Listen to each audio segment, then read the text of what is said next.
I want to begin with the most ordinary thing in the world, the distance between your eyes and this screen. You know it precisely, perhaps 30 centimeters, perhaps 50. You have measured distances like this thousands of times. You have an intuitive, immediate, bodily knowledge of distance. You reach for a cup of coffee without thinking about how far away it is. You walk through a doorway without calculating the gap. Distance is the most elementary spatial fact there is. I want to show you that this fact, the one that feels most solid and most certain, is built on a foundation that the physics of the 20th century has revealed to be something entirely different from what your intuition tells you. Not just different in detail, different in kind. The distance between any 2 points in the universe is not a single number. It is not an objective feature of reality that all observers agree on. It is a quantity that depends on who is measuring it, how they are moving, and what gravitational fields they are immersed in. It is, in a precise and calculable sense, an illusion. I use that word deliberately because I want to be careful about what I mean by it. I do not mean that distances are not real, that your hand cannot reach the cup, that bridges do not span rivers. The distance from your hand to the cup is perfectly real and precisely defined in your reference frame. But reference frame is the key phrase. Your measurement is real. Another observer, moving at a significant fraction of the speed of light relative to you, would measure a different distance between the same 2 points. Both measurements would be correct. Neither would be the true distance, because in the physics of space-time, there is no such thing as the true distance. There is only the distance in a given frame. This has consequences that are not merely philosophical. The consequences are practical, measurable, and have been confirmed by thousands of experiments. GPS satellites must correct for relativistic effects on their clocks and their measurement of distances, or they would accumulate errors of kilometers per day. Particle accelerators would not work without accounting for the contraction of distances in the particle's rest frame. The muons that arrive at Earth from cosmic ray interactions in the upper atmosphere could not survive the journey without the length contraction that shortens the distance they must cross. The illusion of distance is a physical fact with engineering consequences. Let me build the argument step by step, because each step is precise and each step changes the picture in a way that cannot be undone once you have seen it. The first step is the Michelson-Morley experiment, which I described in the distance illusion video. The result was null. The speed of light is the same in all directions, regardless of Earth's motion through the hypothetical ether. Einstein took this result as a postulate. The speed of light is the same for all inertial observers. From this single postulate, combined with the requirement that physics be the same in all inertial frames, everything follows. The second step is the relativity of simultaneity. If the speed of light is the same for all observers, and if two observers are in relative motion, then events that are simultaneous for one observer are not simultaneous for the other. I derived this in detail in the previous video using the train and lightning thought experiment. The key result is that simultaneous events are not absolutely simultaneous. Whether two events occur at the same time is observer dependent. The third step, which is the one I want to develop most carefully in this video, is the relationship between the relativity of simultaneity and the measurement of distance. When you measure the distance between two objects, you are implicitly measuring the positions of both ends of the object at the same time. If you are measuring the length of a rod, you note the position of the left end and the position of the right end simultaneously and subtract. The result is the length of the rod, but simultaneously is observer dependent.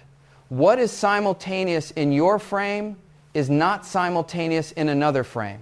An observer moving relative to you would note the positions of the two ends of the rod at different times in their frame, even while noting them simultaneously in their own frame.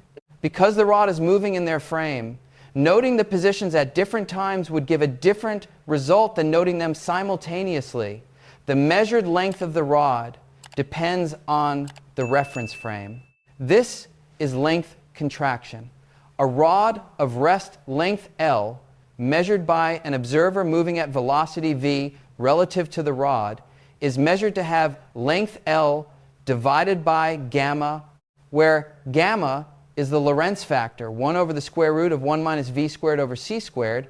As v approaches c, gamma approaches infinity, and the measured length approaches 0.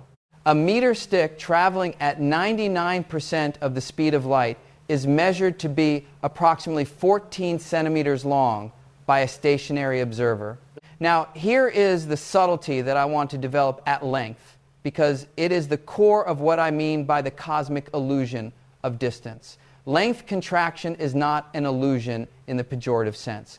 The meter stick really is 14 centimeters long in the moving observer's frame. The moving observer who measures it with a ruler also in the lab frame would measure 14 centimeters. But in the rest frame of the meter stick, it is 1 meter long. Both measurements are correct. If this is already changing how you see something as basic as distance, there are 12 principles in my book that take this kind of conceptual transformation and make it directly actionable for how you understand the fabric of reality, ready to change how you see the world. Get your copy of 12 Principles for Understanding the Fabric of Reality at realityprinciples.com. What the two measurements are measuring is not the same geometric object.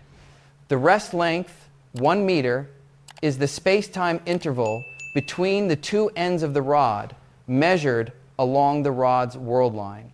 The moving frame length, 14 centimeters, is the spatial distance between the two ends of the rod measured in the moving frame at a fixed moment of moving frame time. These are genuinely different geometric quantities, and the fact that they give different numbers is not a paradox or a trick. It is a consequence of the geometry of space-time.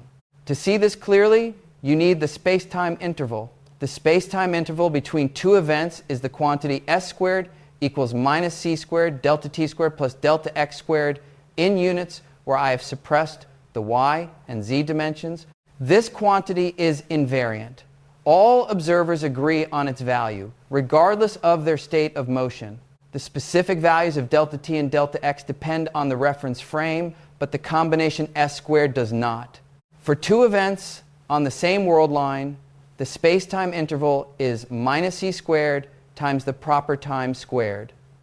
The proper time is the time measured by a clock that travels between the two events.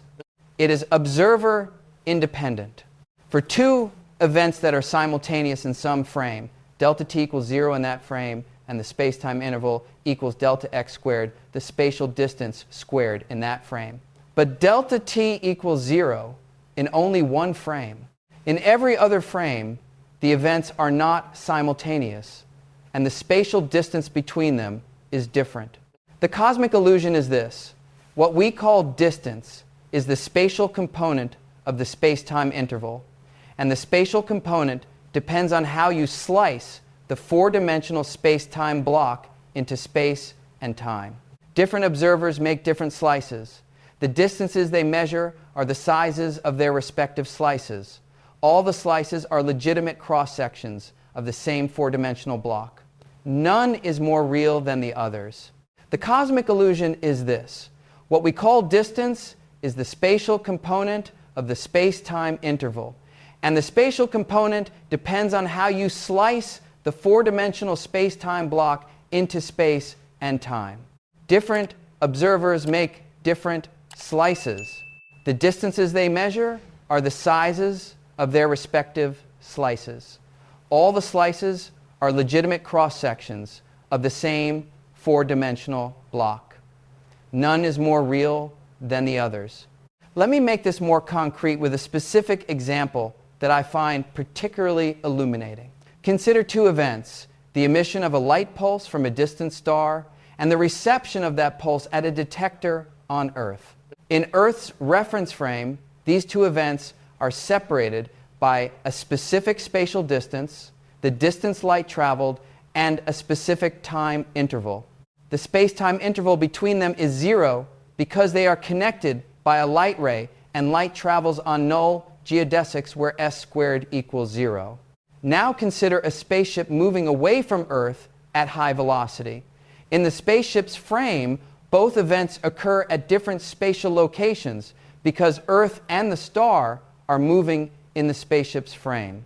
The spatial distance between the events is different in the spaceship's frame than in Earth's frame. The time interval is also different. But the space-time interval is still 0.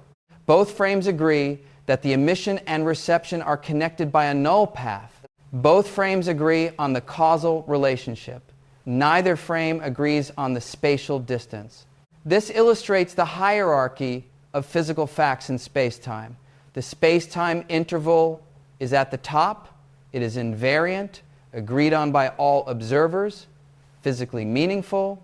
The spatial distance and the time interval are lower.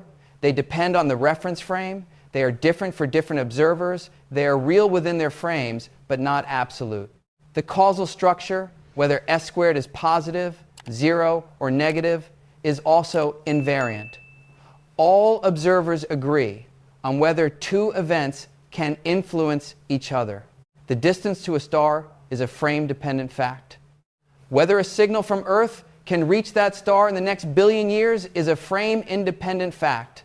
The first is an illusion in the sense that it is a projection. The second is a bedrock reality. Let me now develop the connection between length contraction and the geometry of the space-time block, because I think it is the clearest way to see why the illusion is not a trick or an artifact, but a genuine feature of the four-dimensional structure.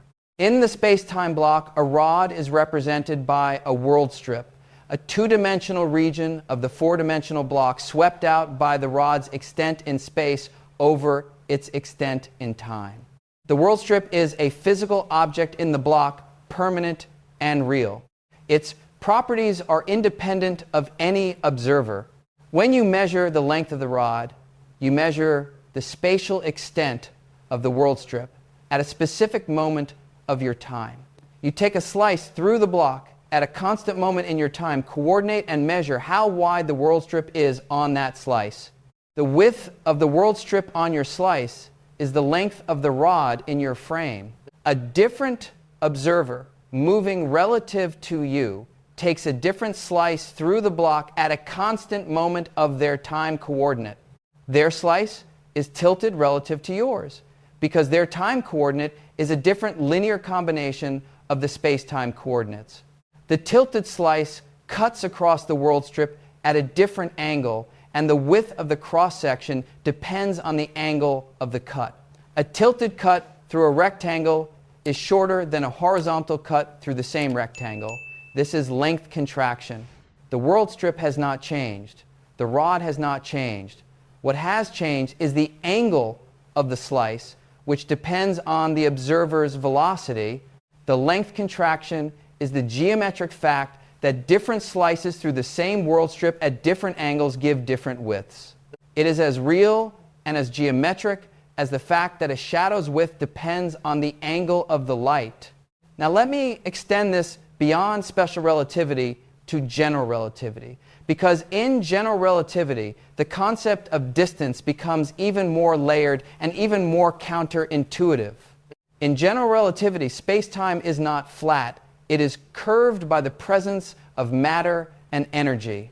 The curvature is described by the metric tensor, the mathematical object that encodes how distances are measured at every point in space-time.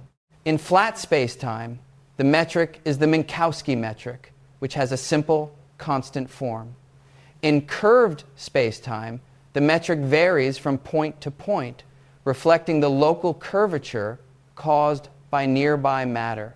Near a massive object, the metric is distorted in specific ways. The time component of the metric is modified. Clocks run slower in stronger gravitational fields. a phenomenon called gravitational time dilation. The spatial components are also modified. Distances in the radial direction near a massive object are stretched relative to what flat space would predict. Both effects have been measured precisely and match general relativity's predictions. The stretching of radial distances near massive objects has a specific and measurable consequence, the Shapiro delay. When a radar signal is sent from Earth, bounces off a planet or spacecraft on the far side of the Sun, and returns to Earth, the round-trip travel time is slightly longer than would be expected if space were flat. The signal travels through the region of curved space-time near the Sun, where the spatial metric is stretched, and this stretching adds time to the journey. The effect was predicted by Erwin Shapiro in 1964 and measured in the late 1960s and 1970s with radar reflections from Mercury and Venus. The measured delay matches general relativity's prediction to approximately 1% precision. GPS provides an ongoing test of both special and general relativistic effects on distances and times. A GPS satellite orbits at approximately 20,200 kilometers altitude. At this altitude, the gravitational field is weaker than at Earth's surface, meaning clocks there run faster than ground clocks by approximately 45 microseconds per day due to general relativistic gravitational time dilation. But the satellite is also moving at approximately 14,000 kilometers per hour relative to ground stations, and this motion causes special relativistic time dilation that slows the satellite clocks by approximately 7 microseconds per day. The net effect is that satellite clocks run approximately 38 microseconds per day faster than ground clocks. GPS works by measuring the arrival time of signals from multiple satellites and computing the receiver's position from the time differences. If the satellite clocks were not corrected for the relativistic effects, the position errors would accumulate at approximately 11 kilometers per day. GPS would be useless within a few hours of operation. The correction is built into the GPS system's design based on the explicit predictions of special and general relativity. There is a principle in the fabric of reality about precisely this: the difference between the map and the territory, between the measurement and the thing being measured. 12 of these principles are collected in my book, broken down into something you can actually use. 12 principles for understanding the fabric of reality. Get your copy at realityprinciples.com. The distortion of distances near massive objects reaches its most extreme form near black holes. As I described in the video about the inside of a black hole, the Schwarzschild metric, which describes the geometry of space-time outside a spherically symmetric mass, has specific features near the event horizon. In Schwarzschild coordinates, the radial distance element is stretched by a factor of 1 over the square root of 1 minus the Schwarzschild radius over r. As r approaches the Schwarzschild radius, this factor diverges. The coordinate distance from any external point to the event horizon becomes infinite in these coordinates. This is a coordinate singularity, not a physical singularity, but it reflects something physically real. The proper distance measured by a ruler from just outside the horizon to just inside it is finite, but the journey takes infinite coordinate time in the Schwarzschild frame. A falling observer entering the black hole crosses the event horizon in finite proper time. They do not notice the crossing because the curvature at the horizon is small for a large enough black hole. But an outside observer watching the falling observer will see them approach the horizon asymptotically, never quite reaching it, as the light from the falling observer is increasingly redshifted. This is the most extreme version of the observer dependence of distance. The distance to the event horizon is different depending on whether you are measuring it from outside or falling through it. The falling observer crosses a finite distance in finite time. The external observer sees the falling observer freeze at the horizon and never complete the crossing. Both descriptions are correct in their respective reference frames. Both are reflections of the same underlying geometry, the Schwarzschild metric, sliced in different ways. Now let me take you to the cosmological scale, where the concept of distance becomes most complex and most illuminating. In cosmology, the concept of distance must be defined very carefully, because in an expanding universe, the distance between two objects is changing with time. There are several different distance concepts that cosmologists use, and they give numerically different answers for the same pair of objects. The comoving distance is the distance between two objects measured in coordinates that expand with the universe. Comoving coordinates are defined such that objects at rest in the cosmic rest frame, not moving through space but being carried along by the expansion, have constant comoving coordinates. The comoving distance between two objects does not change as the universe expands. The proper distance is the comoving distance multiplied by the scale factor at the time of measurement. It is the physical distance between two objects at a specific moment of cosmic time. The proper distance grows as the universe expands, even if both objects are at rest in the cosmic frame.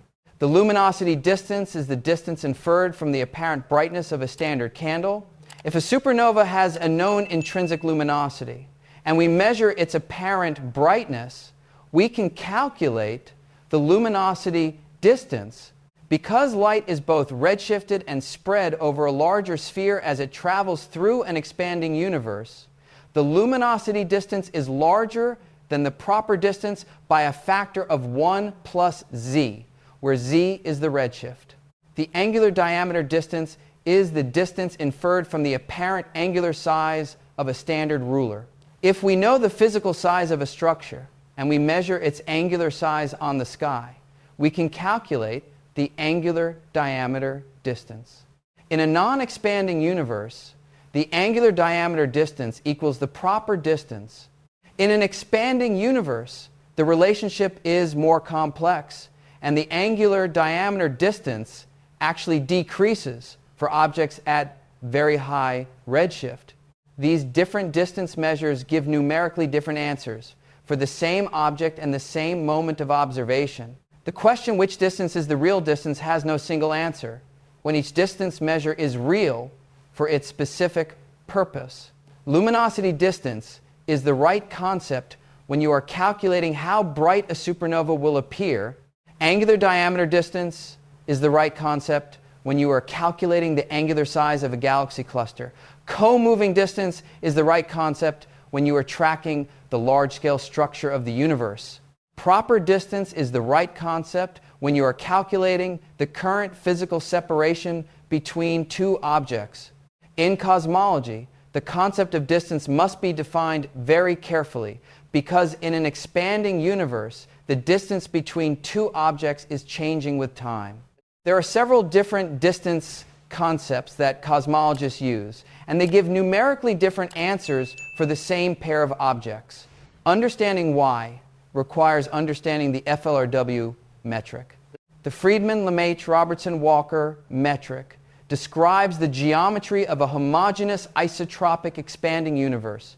In this metric, the squared distance between two infinitesimally separated events is ds squared equals minus c squared dt squared plus at squared times the spatial distance element. The function at is the scale factor, which grows with time as the universe expands. All comoving distances, distances between objects at rest in the cosmic frame, are multiplied by at to get physical distances. The comoving distance between two objects is the distance measured in coordinates that expand with the universe. It is defined such that objects at rest in the cosmic frame have constant comoving coordinates. The comoving distance does not change as the universe expands, because the expansion is absorbed into the scale factor. Two galaxies receding from each other as the universe expands have increasing proper distances but constant comoving distances. The proper distance is the comoving distance multiplied by the current scale factor.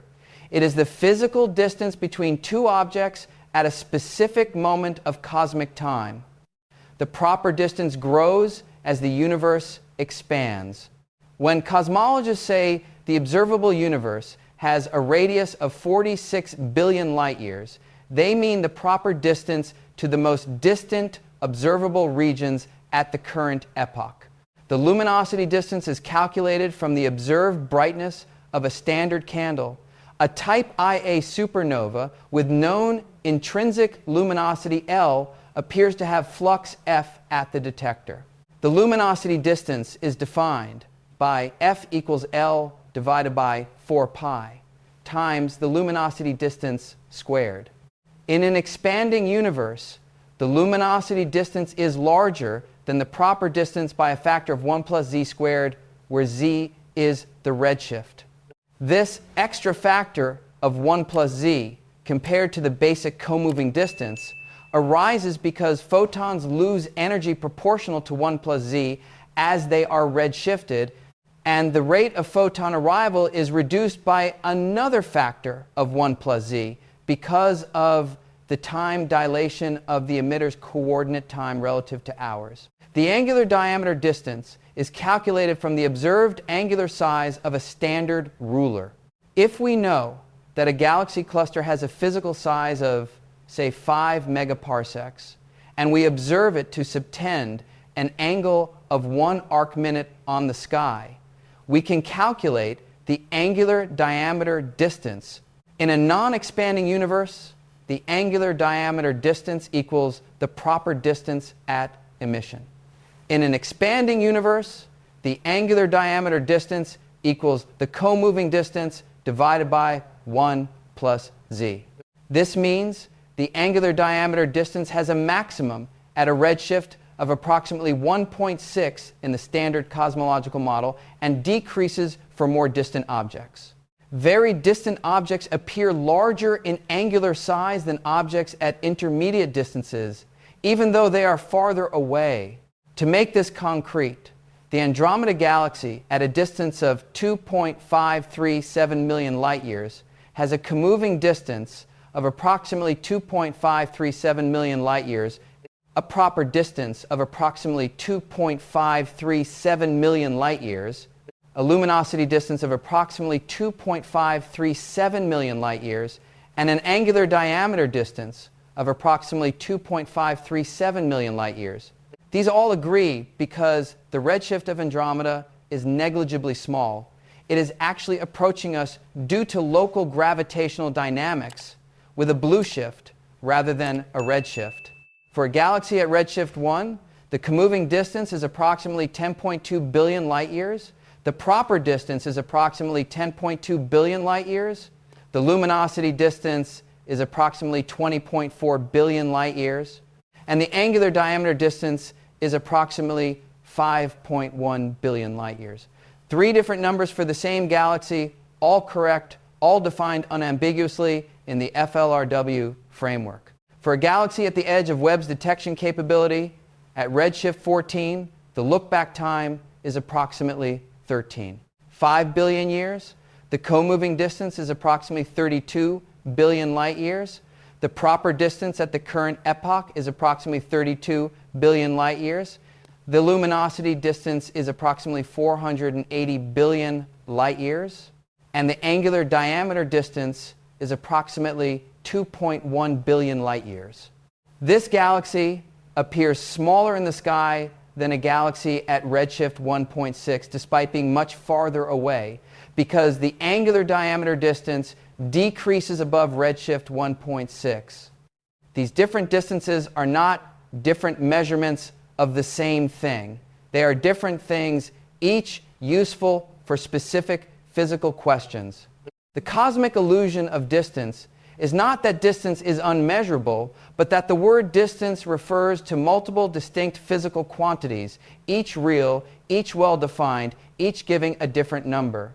There is no single number that is the distance between a distant galaxy and Earth. There are several well-defined distance measures, each appropriate for different physical questions, each giving a different answer. What we have been exploring is one of the most fundamental ideas in physics. that reality is not as it appears, and that the principles underlying the fabric of space and time are accessible, learnable, and transformative. I have collected 12 of these principles in my book, broken down so you can actually act on them. Ready to change how you see the world? Get 12 principles for understanding the fabric of reality at realityprinciples.com. Now, I want to connect the cosmological distance problem to something that I think is the most personally significant aspect of the cosmic illusion of distance. What it means for how we relate to the stars and to the rest of the universe. I described in the James Webb video the size of the observable universe, 46 billion light years in radius, containing approximately 2 trillion galaxies.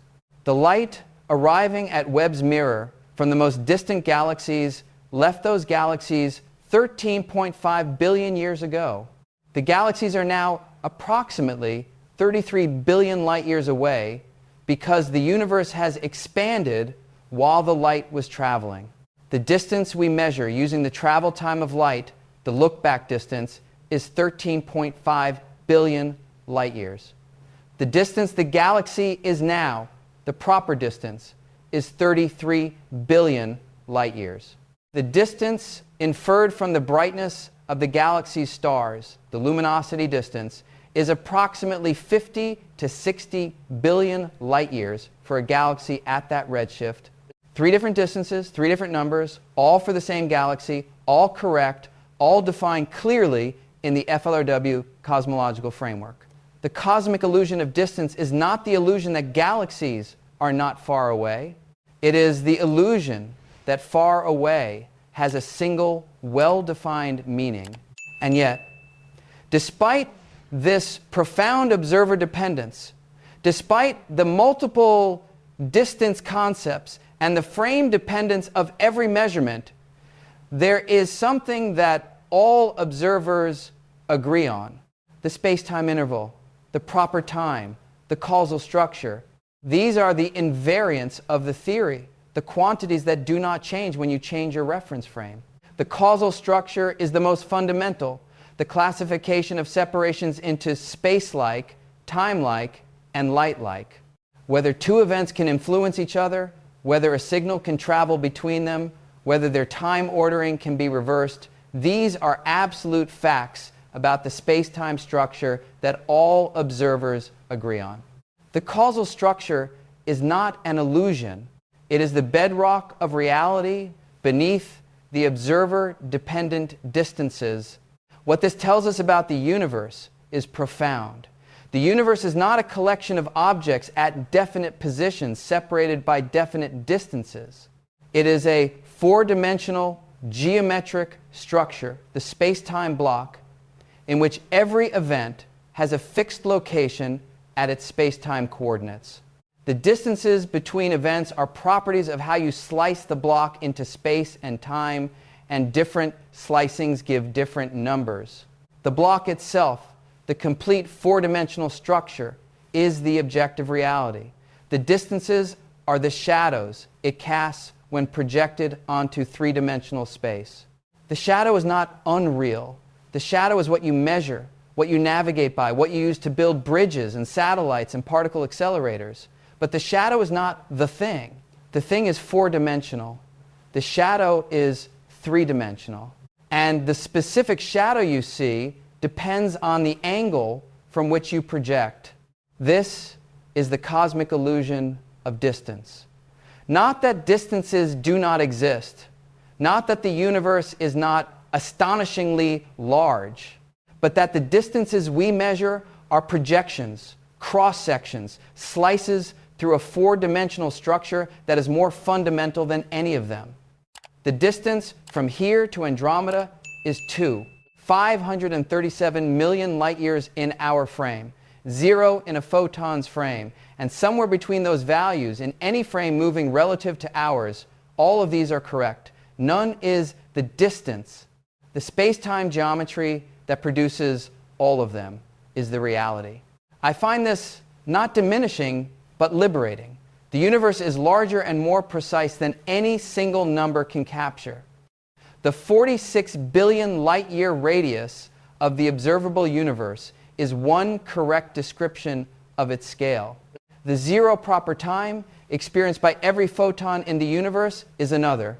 The 2 trillion galaxies containing 2 times 10 to the 23rd stars are facts about the universe's content that are frame independent at the level of counting. The specific distances between any 2 of them are frame dependent. The web of causal connections between events is not. You are at a specific location in the space-time block. Every event in your past is connected to you by a chain of causal links. Every signal that has ever reached you, every experience you have ever had, the distance to the farthest of these events measured in your frame is the furthest you have been touched by the universe's history. And every event in your future is causally accessible to you within the light cone that opens from your current location. The light cone is not an illusion. It is the most real thing about your position in the cosmos. If this has changed how you see distance, space, and your place in the fabric of the universe, there are 12 principles that take this exact kind of insight and make it actionable. Ready to change how you see the world? Get your copy of 12 Principles for Understanding the Fabric of Reality at realityprinciples.com. What principle resonated with you most from today's video? Let me know in the comments. If this changed how you understand the cosmic illusion of distance, if the idea that every measurement of distance is a frame-dependent shadow of a 4-dimensional reality looks different after following the argument through from special relativity to cosmology, tell me in the comments. Tell me which aspect of the distance illusion you find most surprising.